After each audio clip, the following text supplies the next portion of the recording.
Do you feel you have a good diet? I do. I'm vegan. Vegan doesn't protect you. There's more and more evidence. A vegan diet, because you have to have a lot of volume of food, that extra carbohydrate gets turned into fat. So we're now finding more people we scan and more vegans are not expecting to have a bad result, but they're having a lot of fat deposition in the liver. You have to tweak the type of foods you're eating to reduce the carbohydrate content. No. Fatty liver disease is certainly on the rise. And one of the worst things you can do to increase your risk of fatty liver disease, so the accumulation of fat inside the liver, is to gain weight. Obesity has strongly been associated with fatty liver disease, more specifically non-alcoholic fatty liver disease. When we start to differentiate between different groups, such as vegan, vegetarians, and omnivorous people, we see a common pattern. And that pattern is that the vegans are usually and consistently the only group that has a BMI of under 25. In other words, they have a normal BMI and thus are expected to have a healthy body fat percentage. I say expected because BMI is a good marker if you look at the population, but of course you have to look at people individually. That alone puts vegan at a lower risk for non-alcoholic fatty liver disease because they usually have a healthy body weight. He then went to state later on that we should reduce the carbohydrate content in the diet. Well, leaving the fact alone that you can totally have a low-carb vegan diet if you want to, research is actually shifting a little bit away from carbs and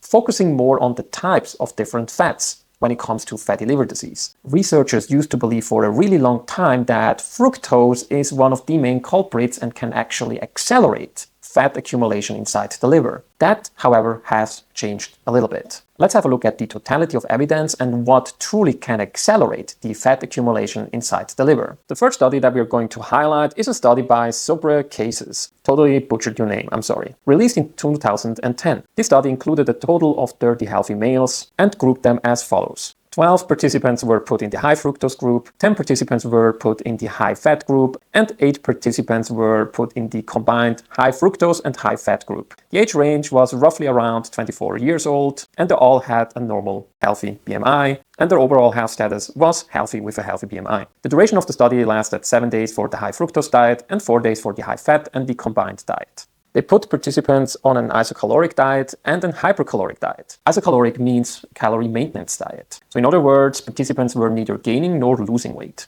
Hypercaloric does mean that participants were put in a caloric surplus and thus were starting to gain weight. The isocaloric diet consisted of 30% of calories coming from fat, of which 10% were saturated fats. The hypercaloric high fructose diet consisted of around 35% of fructose. The other hypercaloric diets, the high fat diet, consisted of 30% calories coming from fat, of which 18% were saturated fats, and the combined diet consisted of 35% of calories coming from fructose and over 30% of energy coming from saturated fats. What were the results? IHCL means intrahepatocellular lipid. In other words, liver fat. The white bars are the isocaloric diet and the black bars are the hypercaloric diets. All hypercaloric diets gained liver fat. However, saturated fat accumulated more fat inside the liver. And of course, the combined diet was the worst. This study was at least the first I can find that raised the hypothesis that saturated fat might be worse than fructose for liver fat accumulation. And this is not the only study that compared saturated fats to simple sugars. This study, released by Perry and colleagues in 2020, recruited 16 overweight males.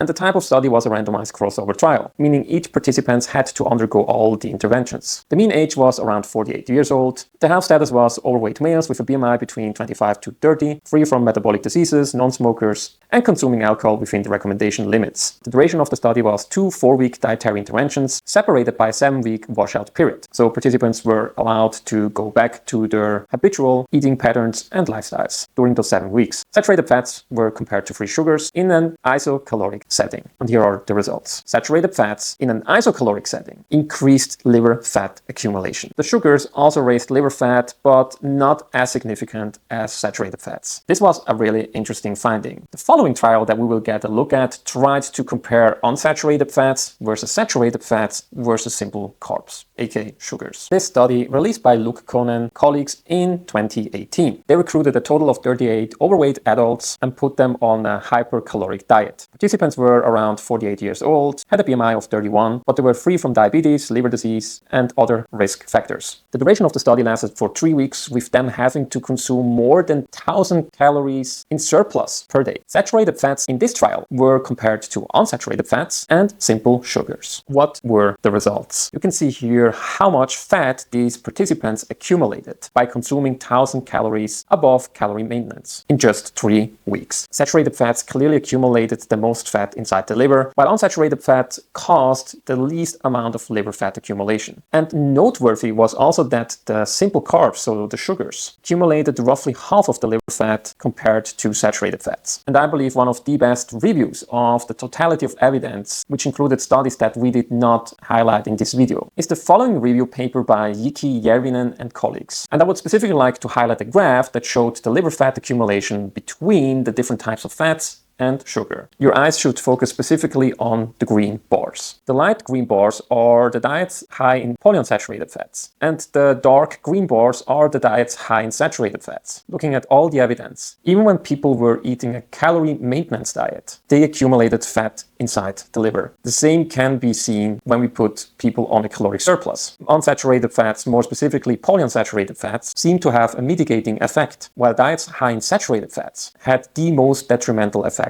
on liver fats. These findings should be taken seriously, especially about certain trends that you see online. These trends consist of diets high in saturated fats. The mechanism that might explain why saturated fats promote liver fat accumulations are ceramides. Ceramides are a type of fatty acids, and some of the fatty acids in ceramides come from saturated fats. Consuming too much saturated fats can lead to an overproduction of ceramides. High ceramide levels have been associated to insulin resistance and other bad health conditions. Allow me to end the video by stating again that overweight or obese people are at high risk for getting non-alcoholic fatty liver disease. However, we should be cautious about the type of fats we consume and also to not overeat fructose, especially in isolation. What are your thoughts about this topic? Feel free to let me know in the comment section. Thanks for watching, and I'll see you during my next video.